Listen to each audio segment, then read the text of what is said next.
Do you feel distressed, troubled, displaced about the plight of you, your family, your city, your state, your nation, indeed the world? This virus thing is perplexing. Well, you're not alone. The prophet Jeremiah wrote a little book called Lamentations, and in it, he's distressed about Jerusalem, indeed the nation. And look how similar Jerusalem sounds to the plight of America today. He starts out in chapter 1, verse 1 saying, "How doth thou sit in solitary, who was once filled with people?" Jerusalem, you seem empty. You were once filled with people. And isn't that true of the American cities and towns today? Compared to the way they were only a few short months ago, the towns and cities seem like ghost towns because of the self-quarantining brought about because of this virus. But he answers that in Jeremiah 33:3, which is my favorite verse. "Call unto me, and I will answer thee, and show thee great and mighty things thou knowest not. Call unto me, and I will answer thee." That's all about prayer. God is saying, pray, call unto me, but prayer is two-sided. It's us talking to God. And then he says, and I will answer thee, and it's him talking to us. Many years ago, as a young preacher, I was introduced to a book that would literally change my life and ministry even until this day. And if I had one book that I wish every believer would read, it would be this book, Hearing God by Peter Lord. You need to get a copy. Probably cost you $9 or $10 on the internet. It will be a life-changing book. It's the greatest book outside the Bible I've ever read.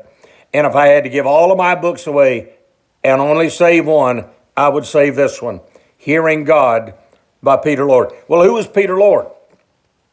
He was an outstanding pastor. He's retired now, a very elderly man. He was raised in Jamaica, has a Jamaican accent, and he looks at things in such an unusual, God-driven way. For example, if he were to meet you, I wish I could imitate his wonderful British accent. He would say to you, "Is the Jesus you're serving and trusting to get you to heaven, is that really the Jesus who is?" Now that is a real question.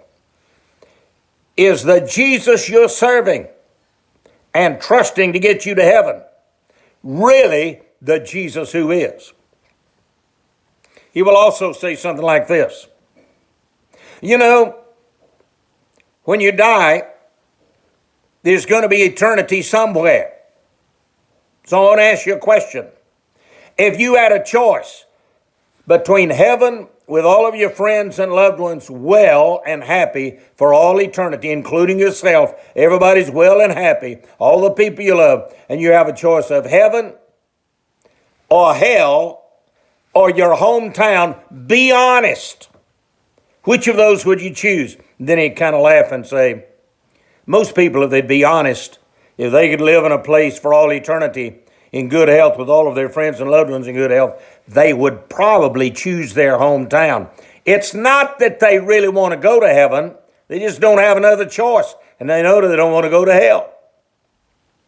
He said one time that when the state of Florida, where he lives, was bringing in the lottery, he saw a big billboard that said, you can win $60 million. And he said, I prayed and told the Lord, Lord, if you give me $60 million, I'll give every dime of it away to churches and missionaries.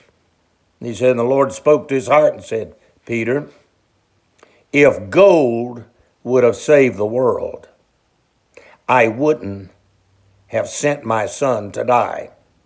I asked Peter Lord one day, I said, how big should a church be? He said, I don't know. I think about 12 people. I mean, after all, in a sense, That was the size of Jesus' first church, and he shook the world, and now a church with 2,000 or 3,000 can't even shake its own block. Well, he's the one that wrote Hearing God. During these days that are very difficult, get a copy of Hearing God. You need to hear from God. You need to hear from God. It'll transform your life. Hear from God. Praying is not just talking one way. As Peter Lloyd says, it's a two-way conversation. Are you having that? Get Hearing God. This is Evangelist Harold Hunter. I'm glad you listened to this video, and I pray you'll share it with others. And it would bless me so much if you haven't already subscribed after some of my other videos. If you'd look at that little red word subscribe and hit it just now. Thank you, and I'll be with you again. Until then, I'll be praying for you, and you pray for me. God bless you.